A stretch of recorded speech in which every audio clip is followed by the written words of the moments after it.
Om Vakratunda Mahakaya Suryakoti Samaprabha Nirvignam Kuru Me Deva Sarvakaryeshu Sarvada Om Shri Mahaganapataye Namaha Om Shri Gurubhyo Namaha Harihi Om Sadashiva Samarambham Shankaracharya Madhyamam Asmadacharya Paryantam Vande Guru Paramparam Asmad Gurubhyo Namaha Shruti Smriti Purananam Alayam Karunalayam Namami Bhagavad Padam Shankaram Loka Shankaram Shankaram Shankaracharyam Keshavam Badharayanam Sutra Bhashya Kritau Vande Bhagavantau Punah Punah Ishwaro Guru Ratmeti Murti Bheda Vibhagine Vyoma Vyapta Dehaya Dakshina Murtaye Namaha Om Shri Medha Dakshinamurti Swamine Namaha Om Sahana Vavatu Sahana Bhunaktu Sahaviryam Karavavahai Tejasvi Navadhitamastu Ma Vidvishavahai Om Shanti Shanti Shanti Harihi Om Shri Gurubhyo Namaha Harihi Om Om Parthaya Pratibodhitam Bhagavatam Narayanena Swayam Vyasena Gratitam Purana Munina Madhye Mahabharatam Advaitamritavarchinim Bhagavatim Ashtadashadhyayinim Ambatvam Anusandhadami Bhagavat Gite Bhavadveshinim Yam Brahma Varunendra Rudra Marutaham Sunvanti Divyaistavaihi Vedai Sankapadakramo Parishadaihi Gayanti Yam Samagaha Dhyanavastita Tatgatena Manasam Pashyanti Yam Yoginaha Yasyam Tanna Vidhusudha Sudagana Devaya Tasmai Namaha. Namaste once again, everyone. Please mark your marking the attendance is going to be very crucial for your continuing to attend these classes. So please, without fail, mark your attendance. Okay. So now we are entering the 5th chapter. Just a small flashback. Bhagavan Krishna, being confronted with the unconsolable shoka of or grief of Arjuna, as a consequence of his raga attachment, which led to moha, the delusion, in the 1st chapter, and also, of course, in the beginning of the 2nd chapter, came to the conclusion that the remedy for Arjuna's samsara disease was not any potion or a concoction or any kashayam or medicine, but gaining self-knowledge, which alone is the antidote for his bhavaroga, and which will culminate in moksha, which is liberation from all emotional problems, from all emotional shackles that bind us and creates this bondage of samsara. And therefore, on Arjuna surrendering to Krishna and Krishna accepting him as his disciple, he begins the teaching in right earnest from the 11th shloka of the 2nd chapter. And this continues to the 3rd chapter and 4th chapter, which we have already seen. In the last 3 chapters of Gita, that is the 2nd, 3rd, and 4th chapters, Krishna has primarily discussed 2 topics. One is regarding the sadhana, and the other is regarding the lifestyle. With regard to the sadhana, that is spiritual discipline, Krishna has made it very clear that everyone has to go through Karma Yoga sadhana, followed by Jnana Yoga sadhana to attain liberation, and that there was no choice with regard to these two sadhanas and their sequencing also. You cannot do Jnana Yoga first and then do Karma Yoga. You have to first do Karma Yoga, then only Jnana Yoga. This is because Karma Yoga is the means to come to Jnana Yoga. And therefore, the objective of the Karma Yoga sadhanam is to make one fit and qualified for Jnana Yoga, which again is the means for the ultimate goal of moksha or liberation. Because whoever wants the end, the goal, reach the goal, will have to necessarily takes the means also. Similarly, if I have to choose the means, I have to necessarily know and have in mind, and also in one way choose the end also. Because choosing the means is valid and meaningful only if I have chosen the end also. If your end goal is reaching Kashmir, you cannot take a train going to Kanyakumari and try and hope to reach Kashmir. So both the means and the end have to have an alignment rather. Therefore, you have to choose not only the means of transport but also the destination. You cannot choose the means of transport without choosing the destination. Unless, of course, you get into some transport and then joy ride you, there's no destination. Just you want to go around, that's all. That's a different story. And conversely, if you want to, if you have chosen the destination, you have to necessarily choose the means also. Therefore, the relationship between means and end should be very clear.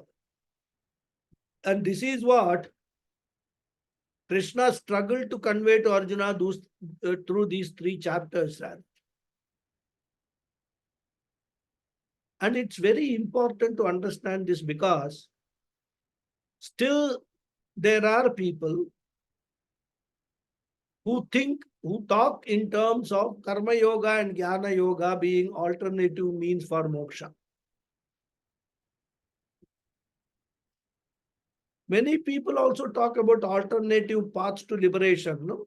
Bhakti Yoga, Karma Yoga, Raja Yoga, Jnana Yoga, each are independent paths. Through you take any route, you will reach moksha. All these theories, all these opinions are not based upon any shastric pramana. All self, generated views. They go further to say that you can choose any means depending upon your personality. Therefore, if you are an active person, you attain moksha through karma. If you are an intellectual person, you attain moksha through jnana yoga. And if you are a very devoted person, you attain moksha through through bhakti yoga. All this big confusion is there. And if you look at the Shankaracharya's bhashyams, bhashyam after bhashyam, Adi Shankaracharya struggles to clarify this confusion. And he very categorically says, Karma Yoga cannot lead you to liberation. If Karma Yoga sadhana is done successfully, it will take you to Jnana Yoga. And then Jnana Yoga, successful completion of Jnana Yoga will lead to liberation. There is only one way to moksha. And this is one part of the teaching. Of course, Krishna thinks that he has already communicated all this. But though Arjuna seems to be clear to some extent, still he has got doubts about the means and the end at the beginning of the 5th chapter. And there is a second part of the teaching, which, as I said, is with regard to the lifestyle. Because, as he said in the 3rd chapter, A person can lead two types of lifestyle. One is a life of activity in the society, and other is the life of seclusion, withdrawal. Pravritti marga hai and nivritti marga hai. Life of activity is called grihastha and life of withdrawal is called sannyasa ashrama. Thus, these two ashramas, option to choose one of them is open to every human being. In fact, in olden days, after Brahmacharya Ashrama and Gurukula Vasa for 15-20 years, every individual had a choice. This is a choice after Brahmacharya Ashrama. One could either get married and take to Grihastha Ashrama, or from Brahmacharya Ashrama, directly one could choose Sannyasa Ashrama and take to a life of seclusion. And that is what Swamijis like Paramahanandaji and all that, they chose sannyasa after Brahmacharya Ashrama. So those two options were available. Of course, these days, Gurukulam itself, nobody goes. So where is the question of choice? Of course, there are students who go to Veda Padashalas, complete 15, 16 years of study there. After that, they make a choice. And the last known case to me was Swami Omkarananda, who made that choice to go directly to Sannyasa Ashrama and not enter into Grihastha Ashrama after Brahmacharya Ashrama. Now, with regard to this lifestyle, Krishna had used the Sanskrit word Nishtha. When he said Lokes mean Dvivida Nishtha at the beginning of this third chapter. So Nishtha means lifestyle. And as I said, Krishna talked about mainly two lifestyles as discussed. He said Jnana Yogyena Sankhyanam, Karma Yogena Yoginam. And therefore, Krishna wants Arjuna to understand that first point, with regard to Karma Yoga and Jnana Yoga, there is no choice. Everyone has to go through Karma Yoga. Everyone has to go through Jnana Yoga. There is no choice whatsoever. However, with regard to lifestyle, a person has got a choice between two lifestyles. A human being can get married, lead a life of grihastha, or a human being can become a monk, a sannyasi, and lead a life of seclusion.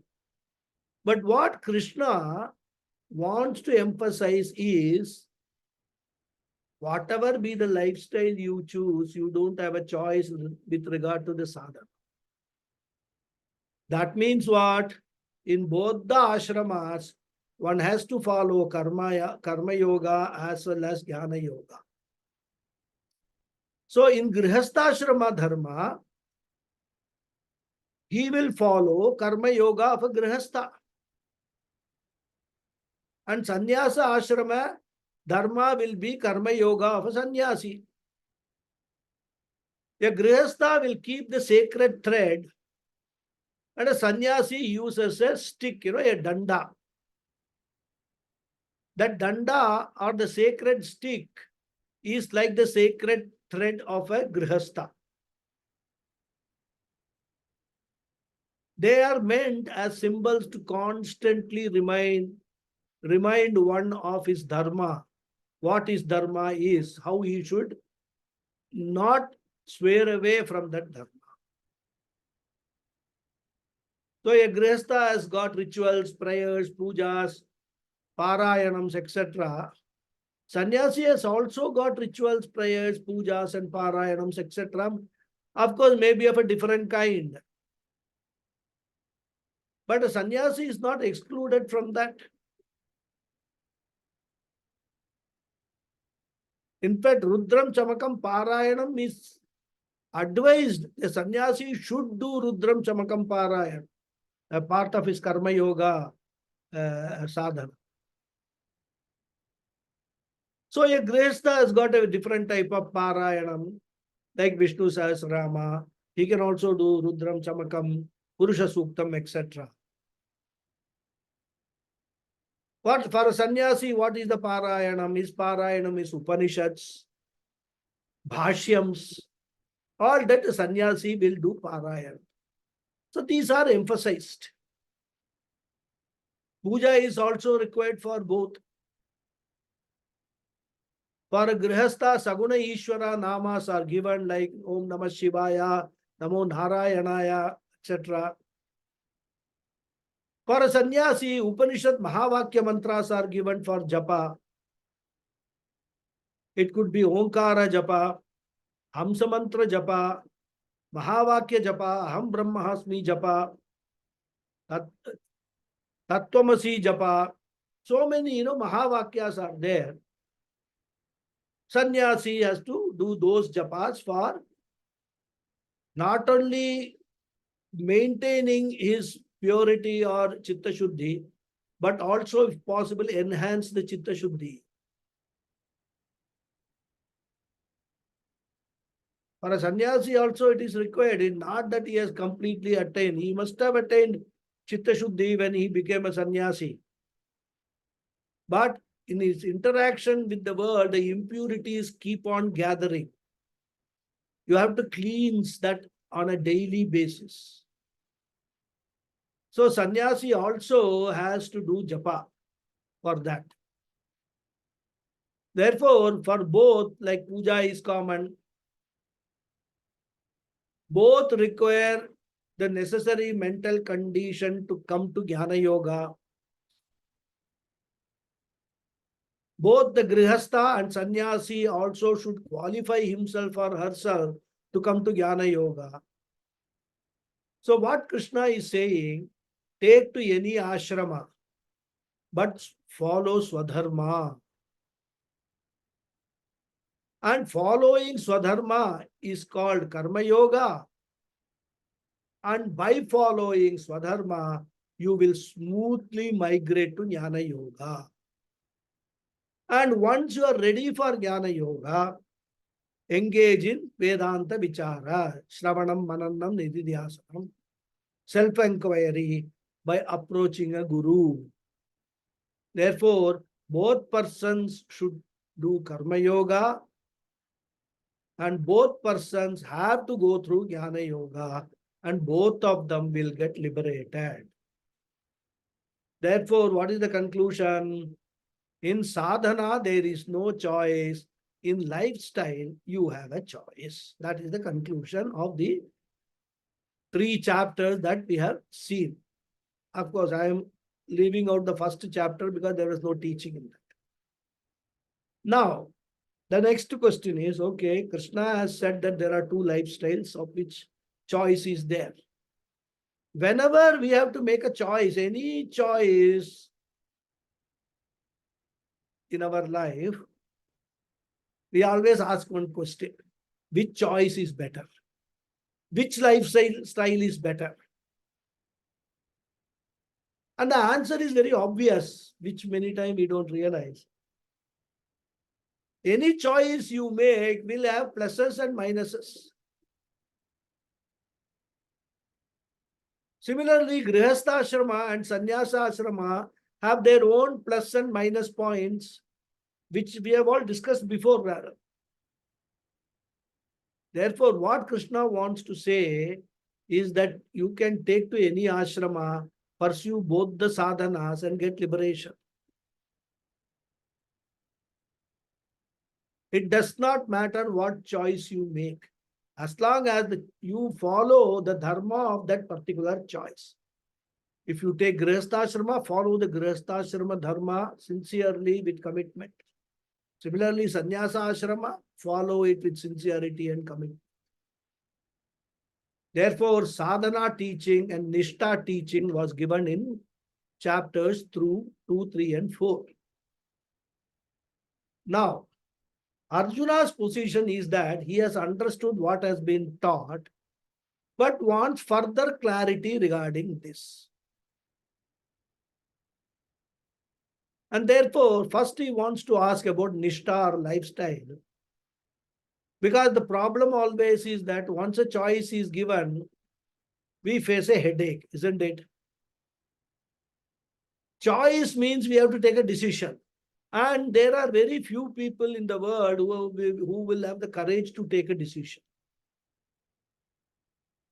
The famous to be or not to be, to do or not to do, is a human dilemma throughout the ages.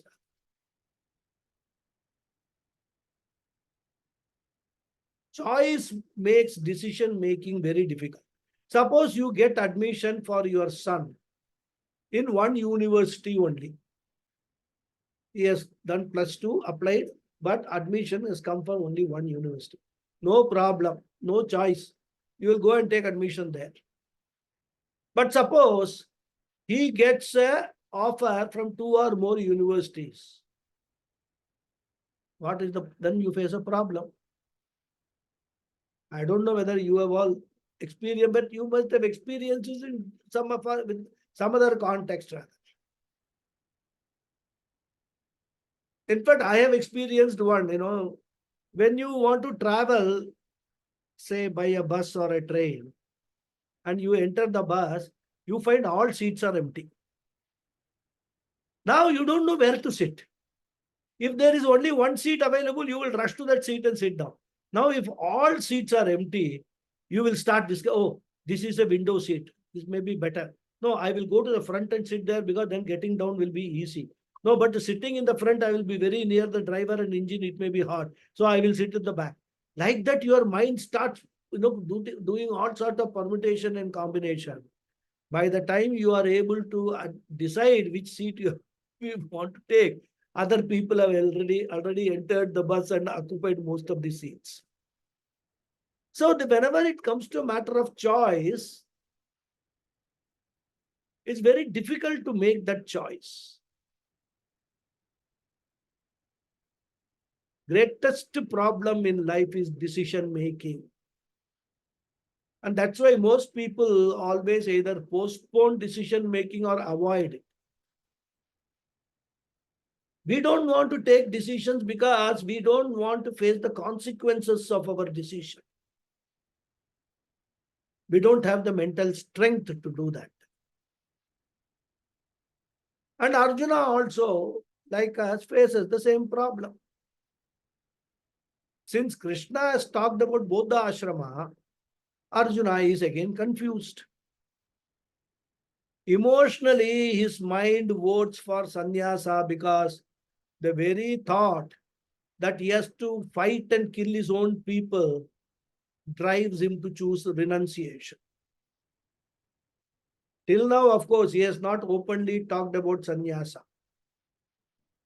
When everything is fine, nobody wants to talk about sannyasa. So only when faced with problems all over the place, one wants to escape. They will talk about sannyasa. Now, Arjuna is also in crisis and he wants to escape. And for that, he wants Krishna's endorsement. And this is another very crucial aspect of decision making. When you have to take a decision and when you don't want to own up the responsibility for the consequences of that decision, normally what you do, you go to somebody else and then seek that person's opinion. And that person, if it's a good friend or a well-wisher, he will tell you, okay, choose this. Your problem is solved. He told me, I took this decision. Similarly, here also, Arjuna does not want to decide. Krishna has given him all the options. He has put everything in front of Arjuna. Now, Arjuna has to decide whether he wants to choose sannyasa ashrama or grihastha ashrama. He is unable to decide. He wants Krishna to tell him which is better for me, you tell. No, I will follow that. That is what Arjuna is now trying to do in the beginning of the 5th chapter. So the 5th chapter begins with the same Nishta confusion. confusion regarding the lifestyle, whether sannyasa is better or grihasthashrama is better. And it is with this background, he starts with a question. And Krishna wants to clarify all about sannyasa. Because Krishna feels that he has talked about grihasthashrama in the 4th chapter. Arjuna still has not understood what is sannyasa all about. And therefore, he wants to present the entire sannyasa. And that's why the 5th chapter also is called Sannyasa Yoga. Topic of this 5th chapter is sannyasa. Krishna threadbare analyzes what is sannyasa. And we'll see later, the beauty is, in spite of this clear analysis, Arjuna manages to have further confusion also. In fact, as Swami Paramarthanandaji says, Arjuna makes even the omnipotent Krishna himself helpless. Sometimes the students are so powerful that even the best teacher they can make helpless. Because after all this going through, in the 18th chapter also, Arjuna asked the same question about lifestyle choice. We will see that when we come to the 18th chapter. So, this type of student, Arjuna, we think is a brilliant student and all, but and that also highlights the difficulty, or I would say degree of difficulty of understanding the message of Bhagavad Gita. Arjuna personifies that difficulty. That's why, it requires a very subtle mind, pure mind, a mind which is bereft of kama, krodha, lobha, moha, madamatsarya. Only in that mind this will sit, this knowledge will sit. And with this background, we will enter the chapter. We will read the first words. Okay. Om Shri Paramatmane Namaha. Atha Panchamodhyayah. Arjuna Uvacha. Sannyasam Karmanam Krishna. Punaryogam cha shamsasi. Yachreyetayorekam. Tanme bruhi sunischitam. The Anvaya is Arjuna Uvacha. He Krishna, Shamsasi Sannyasam Karmanam cha Punaha Yogam Sunischitam Bruhime Tat Ekam Etayoho Yat Shreyaha. Arjuna Uvacha. Arjuna asked, Hey Krishna, O Krishna, Shamsasi, you are praising. You are praising Karma Sannyasa. Because in the previous chapter he praised Karma Sannyasa is Grihastha Ashrama. Cha Punaha, and again Yogam, Karma Yoga, Sunischitam, definitely. Bruhime, tell me. Tat Ekam, that one, Etayoho, among these two. Yat Shreyaha, which is good for me.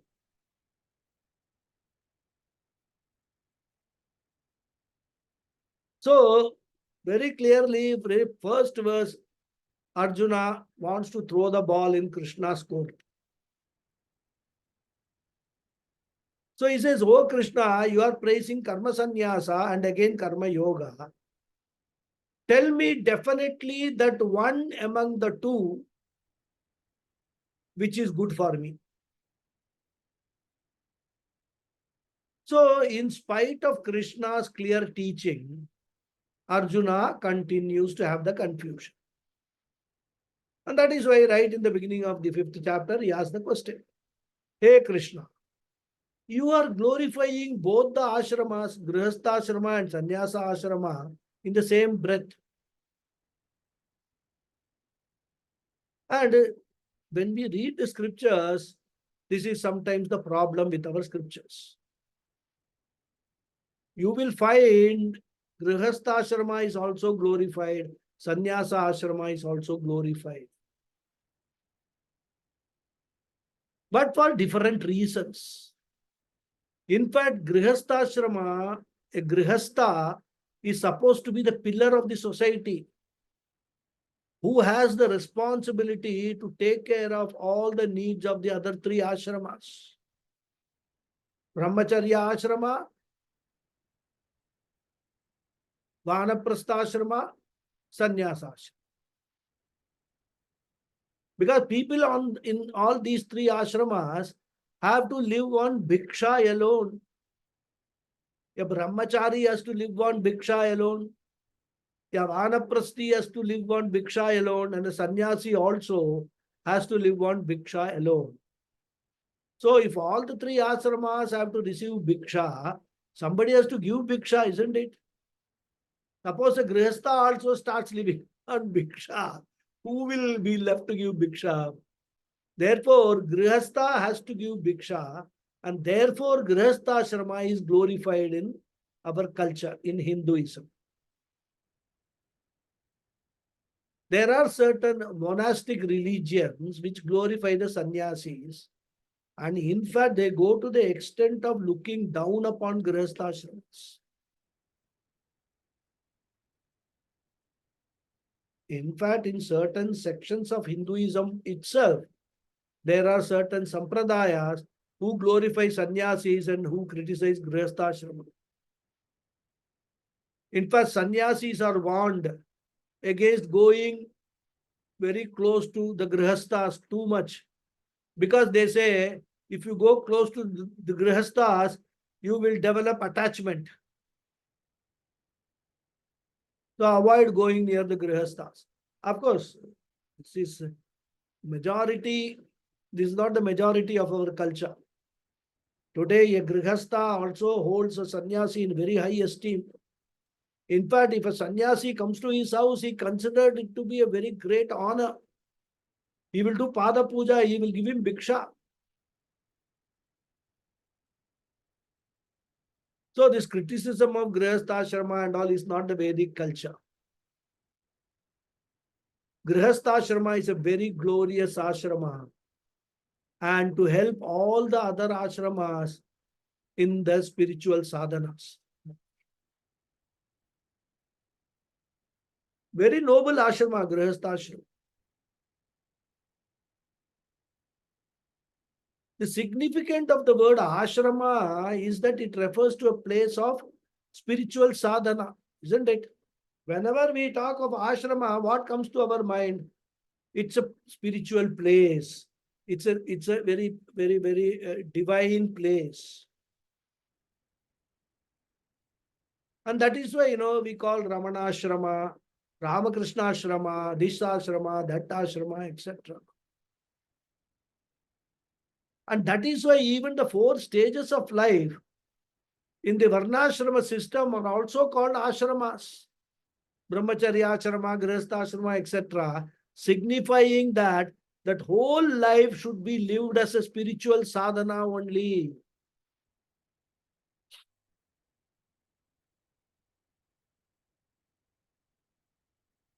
All your, excuse me,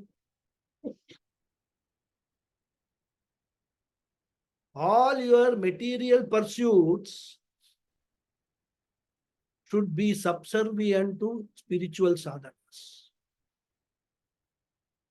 Every action that we do in our day-to-day life should be driven or should be considered as a spiritual sadhana. Bachelor life is called brahmacharya ashrama, family life, grihastha ashrama, and so on. Which means our Shastra tells in family also one can follow spiritual sadhana. That should be the main aim of every activity in the family. Everything, eating, we must, it's a spiritual sadhana, That is why we pray before eating. Taking bath, spiritual sadhana. If you consider every activity of yours as a spiritual sadhana, and do that activity with all reverence and bhakti, that itself is a great karma yoga sadhana. That itself will purify. You don't need to do any special sadhana for karma yoga practice. Whatever you do, consider that as a spiritual sadhana, as an offering you are made to Ishvara without anticipating any specific result.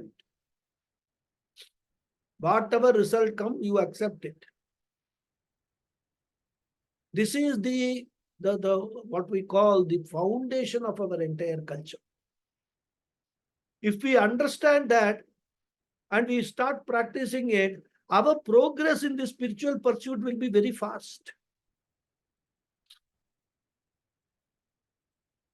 Therefore, Grihastha is never looked down upon as inferior ashrama. And Krishna has already glorified both Grihastha and Sannyasa ashrama as two nishtas.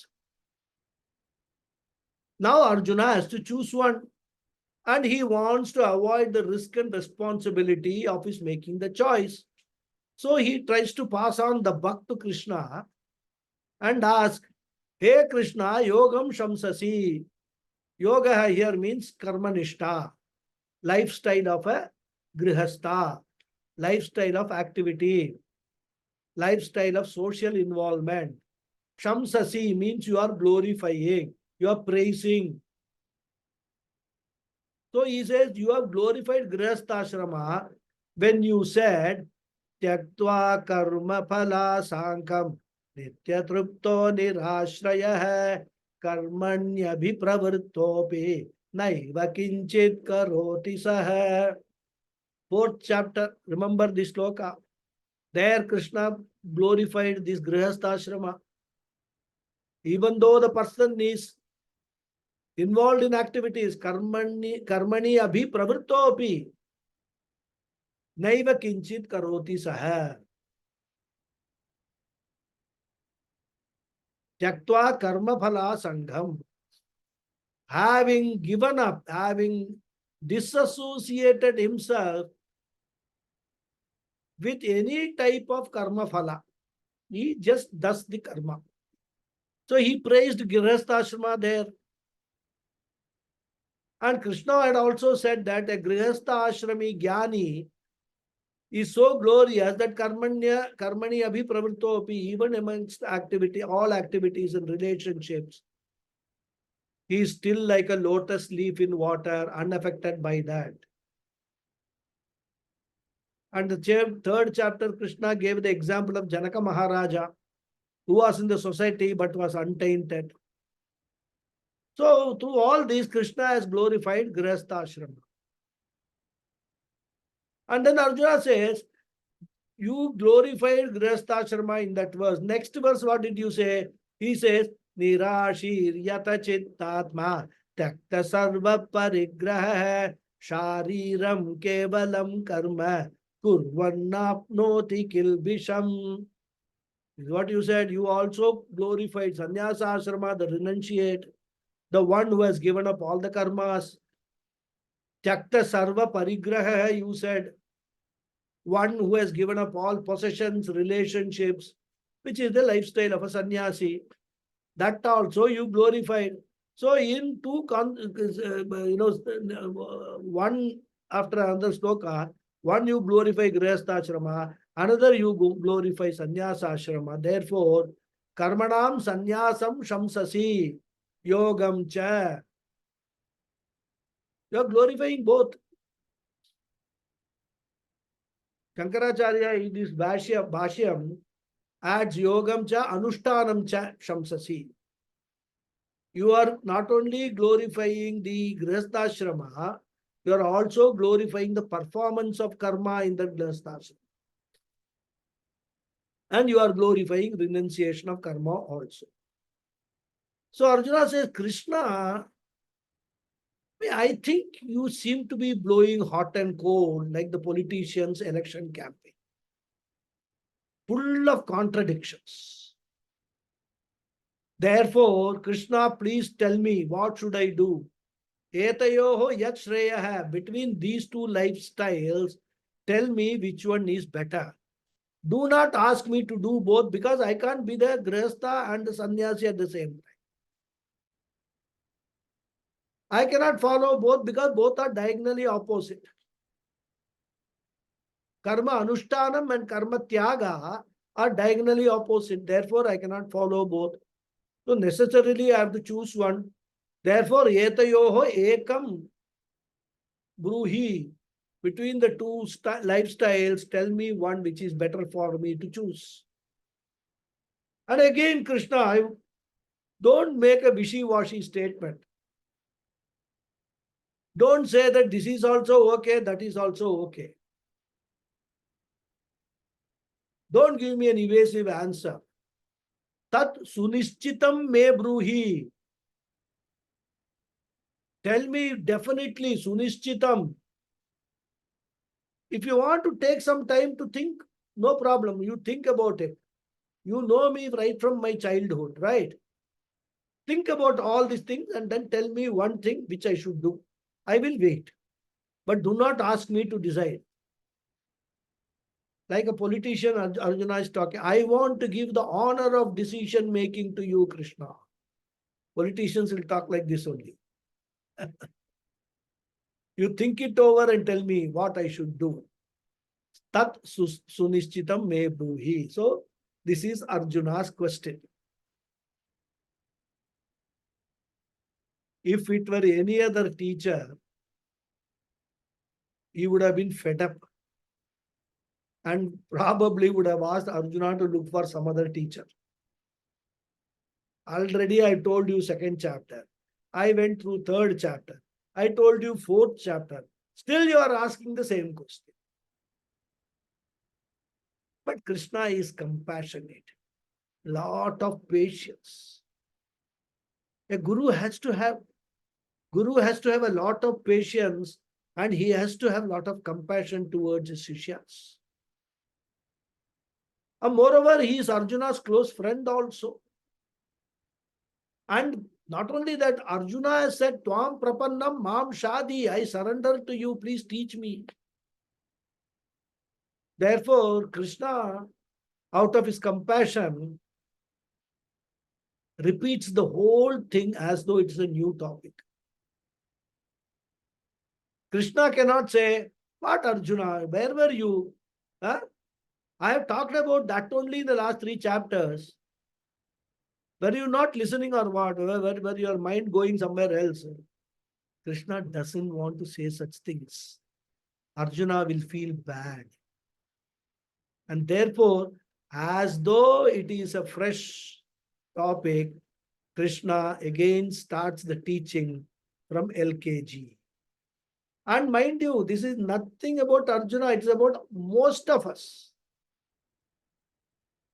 If we are asked after studying these 3 chapters, tell me in just few sentences what is Krishna's message, how many of us will be able to summarize that message?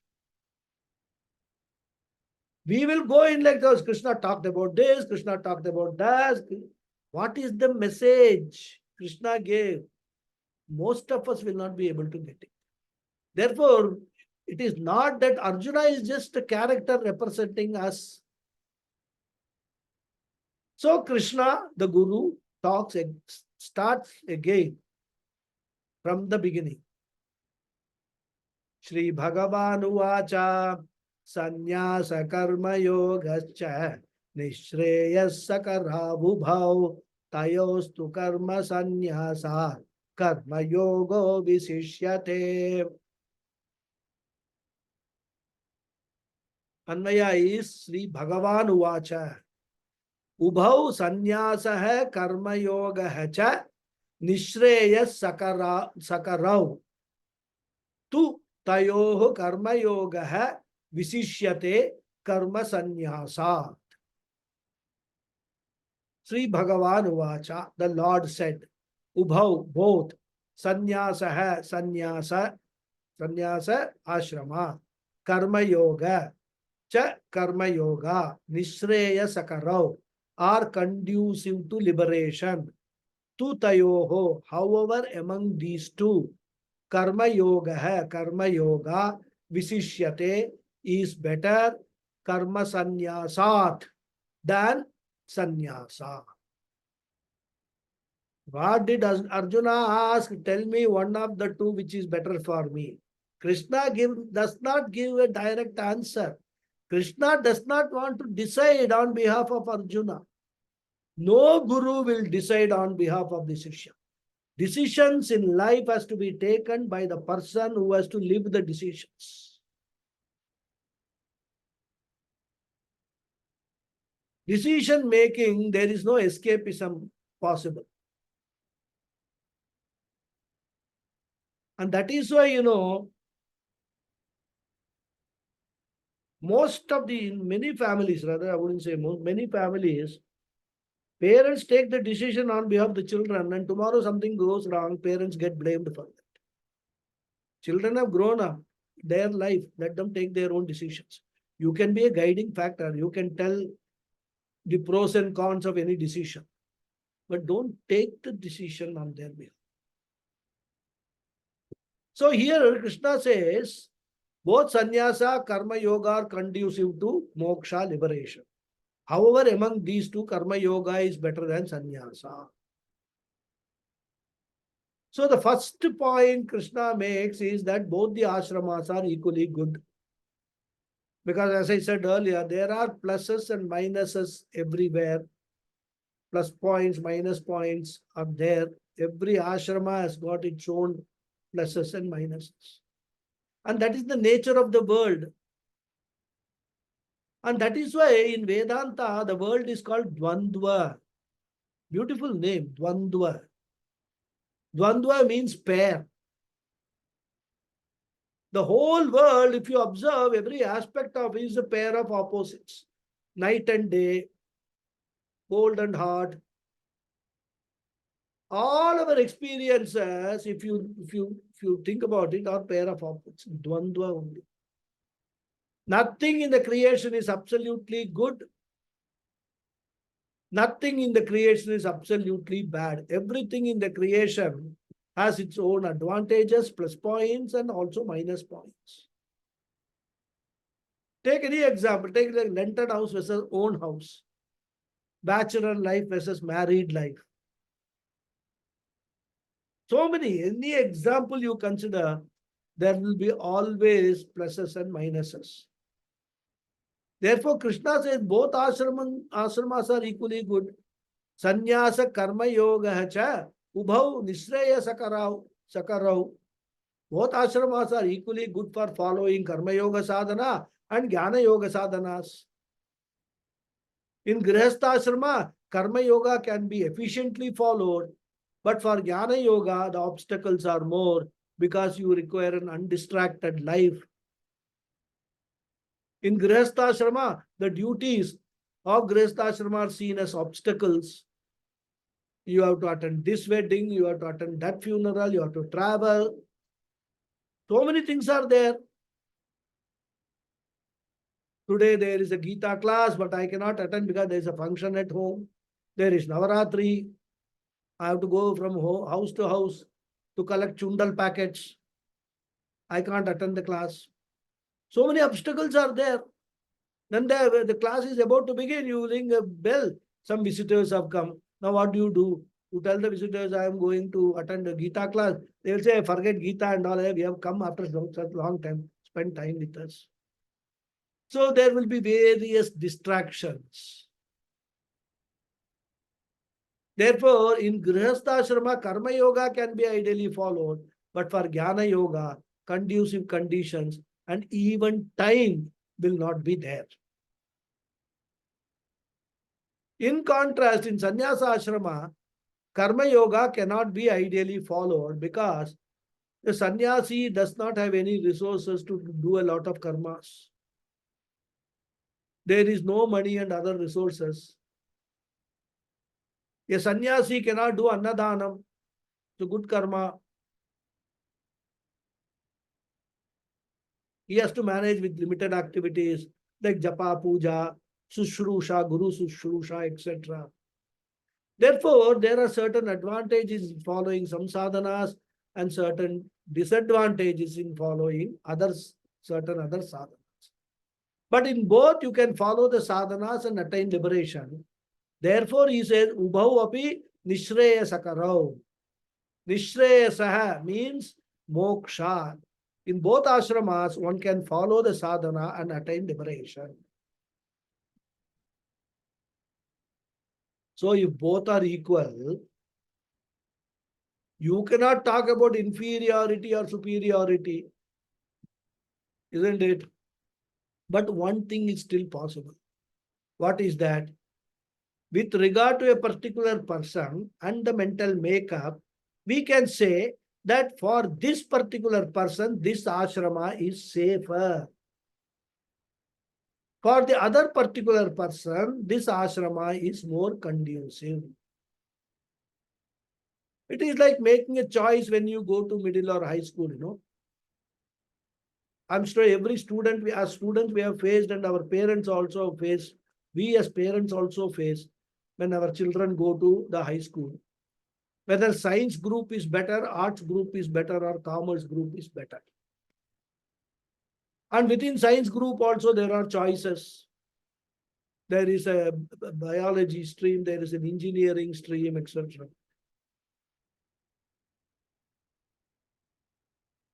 So the final choice normally is based upon the mental makeup of the student. Suppose the student is weak in mathematics, then that will make the choice, that will determine what is going to be his choice. He may not take the engineering route, he may take the biology route. Therefore, even though objectively all sciences are good and wonderful and useful, one can certainly ask, for my mental makeup, for my personality, which is a better group for me. Similarly, Shastra also talks about which one is better with regard to the nature or mental makeup of a person. And what Krishna wants to say is, sannyasa ashrama requires a particular mental makeup which is not that easy. If that mental makeup is there, sannyasa ashrama is wonderful. But if that mental makeup is not there, sannyasa ashrama can be terrible. On its own, sannyasa ashrama is neither wonderful nor terrible. But for an unprepared person, it is very dangerous. For a prepared person, it is wonderful. So Krishna says, for majority of the people, to have the mental makeup for sannyasa ashrama is not that easy. Therefore, for majority, life of activity, grihastha is safer and ideal. And therefore, he says, tayostu, between the two, karma sannyasat karma yogo visishyate. Grihastha life is superior and better than karma sannyasa, better than sannyasa ashrama for most of the people. And that is why in Vedas also, there are two statements. One is the general rule for the entire community. And there is a particular rule for exceptions. There is a Upanishad called Jabala Upanishad. Shankaracharya quite often quotes from this Jabala Upanishad. It says, Brahmacharyam parisamapya grihi bhaved, grihi bhutva vani bhaved, vani bhutva pravrajet. Very simple Sanskrit. So the general rule is that one goes to Grihastha ashrama from Brahmacharya ashrama. Grihi bhaved. That's a general rule. Every rule, as we know, has got an exception. But whenever we present, we will never present the exception first. Always the general rule is presented. Upanishad also presents the general rule applicable for majority. For example, we take the example of traffic lights. The general rule is when there is a red light, everybody has to stop. But there are exceptions like police car, fire engines, ambulances, etc. They don't need to stop in the red light. But you cannot argue that since police car is going, I will also go in red light. For you, general rule is applicable. You are not an exception. So the Upanishad then goes on to say, Yadiva itaratha brahmacharya deva pravrajet agrihadva vanadva. So from brahmacharya ashrama itself, one can take to sannyasa ashrama. It is possible. And when the person wants to do that as an exception, Shastra tells it should be done with the help of a guru's advice. And that is why sannyasa ashrama traditionally is given only when there is a concurrence between the guru and shishya. Not only guru and shishya, the guru will make sure that by taking the sannyasa ashrama, the shishya is not trying to avoid any responsibility which he has got, either towards his parents or towards his spouse and family. That is why from a grihastha ashrama, if you go to sannyasa ashrama, the guru will first talk to the spouse and find out whether this person taking sannyasa ashrama is acceptable or not. If the spouse says no, he will not be given sannyasa diksha.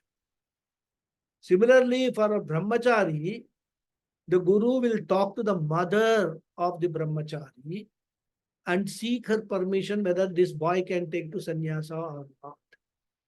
If she says no, then also he cannot take. Now don't come and tell me that Shankaracharya did not get his mother's permission. Of course, he did get the mother's permission eventually, but the method that he adopted, which we read in stories, nobody knows whether it's all true or not, but which we read in our stories and all, may not be a very fair method, in terms of seeking the mother's permission. But of course, that permission also he secured with lot of promises and all that, right? So therefore, sannyasa diksha will be given only when the guru feels the shishya is ready. And he will also find out whether shishya himself is ready or not. I know of many people who went to Swami Dayananda Saraswati seeking sannyasa diksha. He told all of them to go back to their home and take care of their family. He refused to give sannyasa diksha. So there should be concurrence between the guru and shishya, because sannyasa ashrama, it involves a lot of risk also. And guru does not want to be held responsible for doing something, putting a person's life in trouble. The greatest risk in sannyasa ashrama is one-way traffic. One can go to sannyasa ashrama from brahmacharya ashrama or from grihastha ashrama or from vanaprastha. From all these, there is a route, but there is no route from sannyasa to any of the three. Therefore, taking sannyasa is an irreversible decision.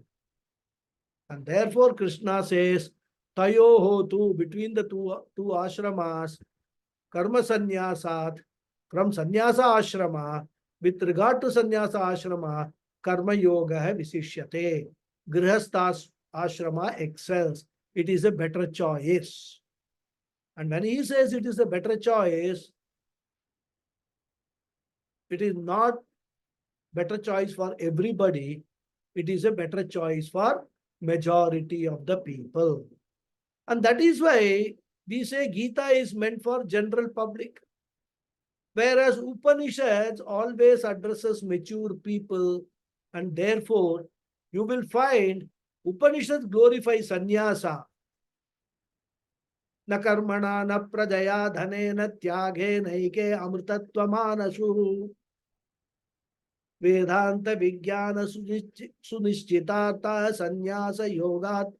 All that mantras come in Upanishad glorifying sannyasa ashrama.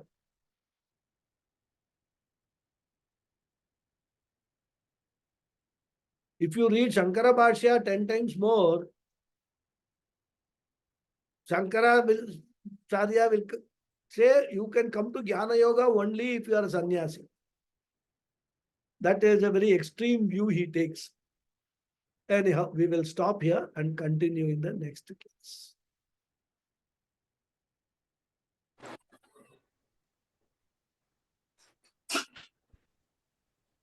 Om Purnamada Purnamidam Purnat Purnamudachyate Purnasya Purnamadhaya Purnameva Vasishyate. Om Shanti Shanti Shanti. Harihi Om Sri Gurubhyo Namaha. Harihi Om. Dhanyavadaha. धन्यवाद गुरुजी. Thank you. धन्यवाद गुरुजी. Thank you, Guruji. Thank you, Guruji. Thank you, Guruji. Thank you. Thank you, Guruji. Thank you, Guruji. Hari Om. Thank you. Thank you very much, Guruji. Namaskaram. Namaskaram.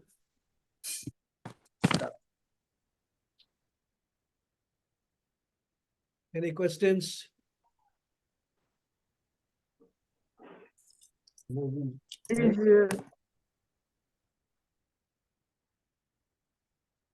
Yes, Sulekha ji. Namaste, Guruji. My question is regarding the Guru and the Shishya. Is the Guru assessing the Shishya during the period during which they ask these questions to determine whether or not they can give guidance, or can the Shishya ask for guidance from the Guru regarding some decisions, although taking the decision themselves? Can they ask for guidance if a decision doesn't seem clear, if there's two forks in a path? Yeah.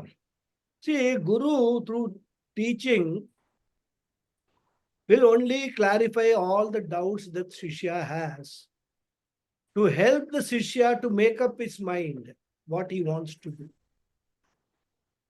Then, if the Shishya comes to the Guru seeking sannyasa diksha, at that time he will evaluate whether Shishya is qualified enough, fit enough for sannyasa ashrama. Because the Guru mostly will be himself a sannyasi. Why mostly? Always sannyasi. Sannyasi only can give sannyasa diksha. Right? So he will be a sannyasi. He knows everything about the ashrama which he is living. He knows the pluses and minuses. So he will be, based upon the preparedness of the Shishya, he will evaluate the Shishya's situation. But during teaching, he will never be judgmental about what the Shishya is asking questions and all. He will never think, oh, this Shishya will not reach anywhere. He will never understand anything like that.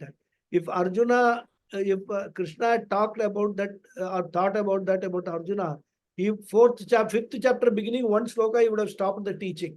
He would have told Arjuna, okay, it is fine now. I don't have time to teach you. 2 times I have told you, nothing seems to be going into your head. So you look for somebody else, he could have told. So no Guru will do that. Even 18th chapter, Krishna asked the same question. Sorry, Arjuna asked the same question. Krishna repeats the answers that he has given. So, to answer your question, during the teaching, whatever doubts, the doubt may seem totally irrelevant to the Guru, but he will still attempt his best to answer that doubt or clarify that. But when it comes to the question of a Shishya wants to take this decision, I'm now going to take sannyasa, please give me sannyasa diksha. Then the Guru will evaluate the circumstances of the Shishya, his mental preparedness, how much karma yoga has purified his mind and all. Then he will decide whether to give him sannyasa diksha or not. Otherwise, he will send him back. Then go continue to do karma yoga. Come back to me later. That's what he will say. Yeah. Hariyo. Thank you. Yes, Anjali ji. Yeah, no question, Guruji. Just one comment and your opinion. With time, as there are changes in other ashramas, so also the sannyas ashrama, there are some changes. Like a sannyasi can possess property. He can have money, he can have farms and land on his name, so that they don't have to depend on others. In fact, they themselves will do annadana. Some ashramas, they will feed, they will serve, do service, social service also. That kind of change. That person calls himself a sannyasi. Yeah. Not a sannyasi as per the Shastra definition. But it is, I know Guruji, sannyasis who are living on the banks of Narmada, they have taken sannyasa, my friends only. So they have whatever property earlier they used to have, only they have changed their names. But That's otherwise they are living sannyasi life. exactly what But, I'm saying. Because just because you call yourself a sannyasa, you don't become a sannyasi. Sannyasa means what? Renunciation is sannyasa. Yeah. Give up everything. Yeah, Possession. This is mine. This is mine. This is mine. Hmm. Ahankara and mamakara has to be completely given up in sannyasa. Hmm. If you have not done it, you can call yourself a sannyasi. Today, so many call themselves as a guru, Jagat Guru, Satguru, and all that. Hmm. What is the problem? Okay, you call yourself a guru. Many people call themselves godmen, correct? These are all nomenclatures, but we are talking Shastra. According to the Shastra, according to Varnashrama Dharma, what is Sannyasa Ashrama? What are the rules for Sannyasa Ashrama? Are you following that? The only thing is, sannyasi cannot own anything, even a bank account. Right?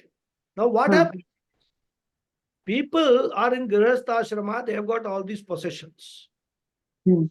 Only for the sake of sannyasa, they change the name, some Ananda and all that, Saraswati and all. But in all their official records, everywhere, their passport, everything, the old name itself continues. So for all practical purposes, there is no sannyasa at all. You have not even given up your own name and identity of your body, mind, sense complex. Of what sannyasa you are talking? Of course, one can do that to a limited extent. For example, you are a Vividisha sannyasi. Vividisha sannyasi means you take sannyasa to study the Shastra, to study the Upanishads under a guru, and you are not a jnani as yet. What you have done is you have facilitated a sort of I would say break from your major family routines to devote time exclusively for the studies. So you have gone away from your family, but you are still available to your family for whenever they need help. You have not given up all your possessions and all because your family requires those, resources. But you have gone away, go to a Gurukulam, you are studying there, right? Leading the life of a sannyasi means in the sense you are that ahankara, mamakara is coming down. But you are a vividisha sannyasi, a sannyasi who has got jigyasa to learn. So he is not a complete sannyasi. Vidvat sannyasi, when he gets the jnanam, then he has to totally disassociate himself from this. But mind you, that Vividisha sannyasa also one can take only if the goal of the sannyasa is study of Shastra for the purpose of moksha, that is Jnana Yoga Sadhana. Only for the purpose of Jnana Yoga Sadhanam, Vividisha sannyasa can be taken. So that is a bridge kind of a thing between Grihastha Ashrama and Vidvat sannyasa. Vidvat sannyasas are those jnanis who have already got the knowledge. They will never ever have any attachment or anything, right? They will live on Bhiksha, whatever you get, and they will never have a question why this is not made, why today you did not make pasta. So that Or is the they can make a trust and trust for trust their positions. all others, but the trust should not be run by your direction, Yeah. It's a It public should be trust you are independent. making. Uh-huh. For public good, you can do it. In fact, there are many Mhm. people who, whatever they have got, they will actually create a trust out of their property. Mhm. All that property they have got, they will create a trust and appoint some trustees to use the property for public good, whether it is Annadana, education, whether it is hospital, all that they themselves will remain aloof. If Yeah. people ask that, okay, you be the chairman and or something like that, they will accept that position and they will advise, be advisory capacity. On themselves, they will not do anything. They will advise people do this way, do that way, it is better. And all kind of a thing. With their knowledge, they can guide those people. But themselves will not indulge in all this. Yeah. That's why Shankaracharya also set up the mutts for what purpose? For propagating the Vedic religion, right? Nothing for personal. I mean, Shankaracharya, like even sannyasis, if he's a sannyasi, he has got a lot of money. He will be spending time in looking at mutual fund investment, whether I should invest, stock market going up, stock market going down. All that he will be interested. How I can make more money out of the money I have. Now, what kind of a sannyasa it is? Only on namesake, somebody can add a name, sannyasi to his name, but it is not a real Okay. as per the definition. In Yes, the, sir. Yes. yeah. Okay. Thank you, Guruji. Thank you. Hari Om. Yes, Sulekha ji. One more question. Thank you, Guruji. Hari Om. My question is if you could just clarify again the word dwanda, if you could just give a clarification. Yes. Dvandva means dual. Right? So, the whole world you will find is made of dual things.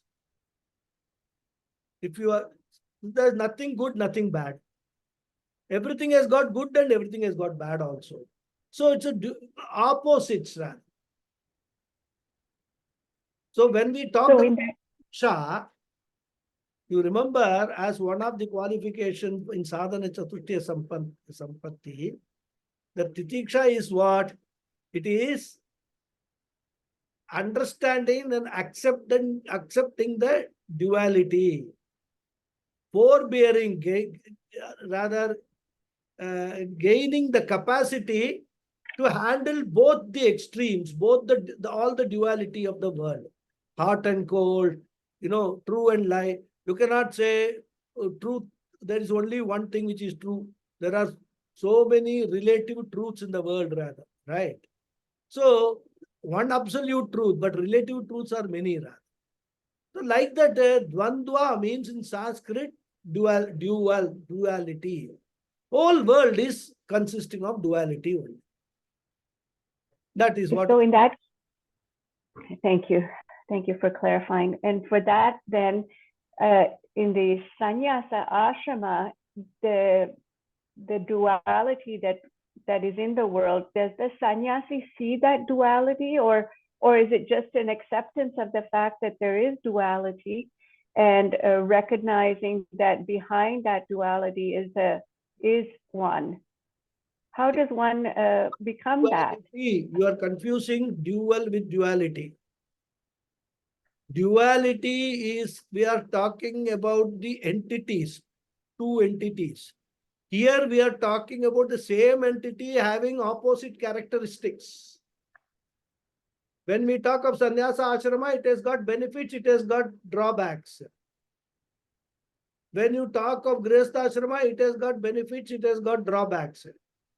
Everything like day and night. If there is a day, there is a night also.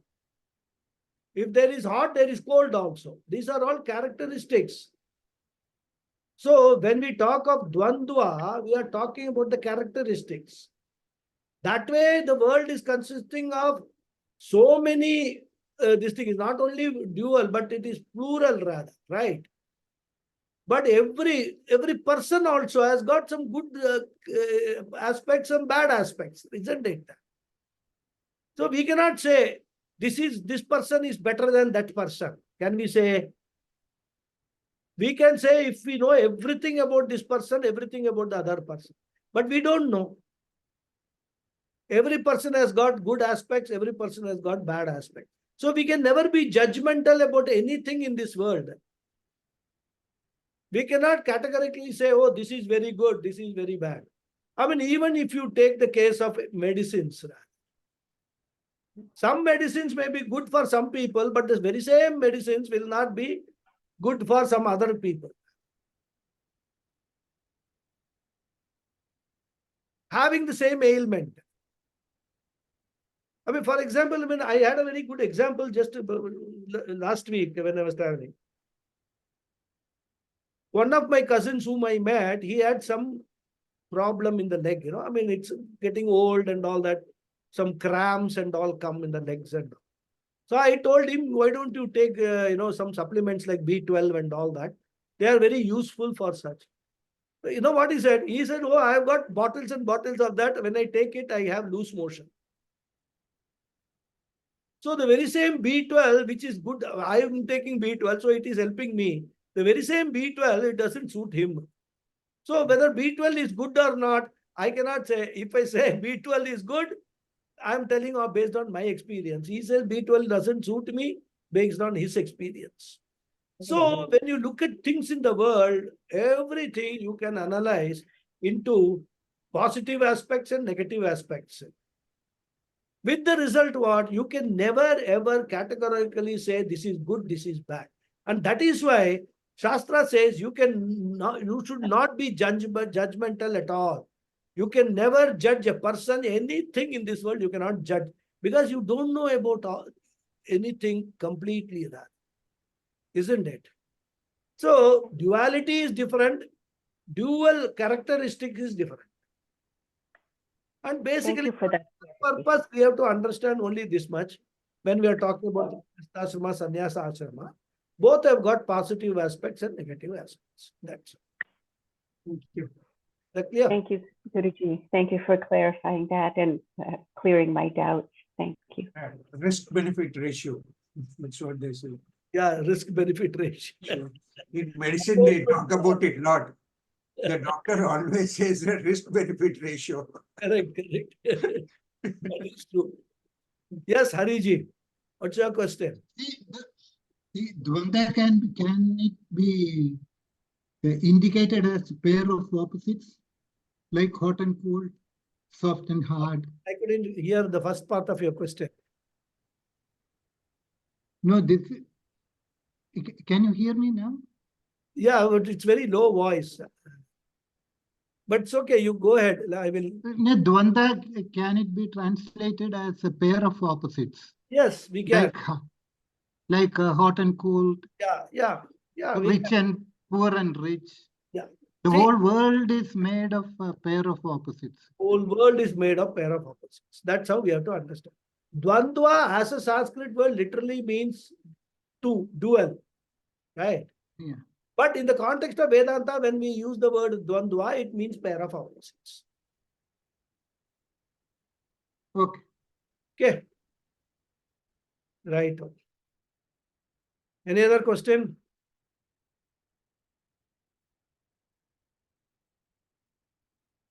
Nothing. Okay, then I will close the session. With your permission. Okay, then we'll meet next week. Hari Om. Thank you, Guruji. Hari Om. Thank Thank you. you, Guruji. Hari Om. Hari Om. Guruji.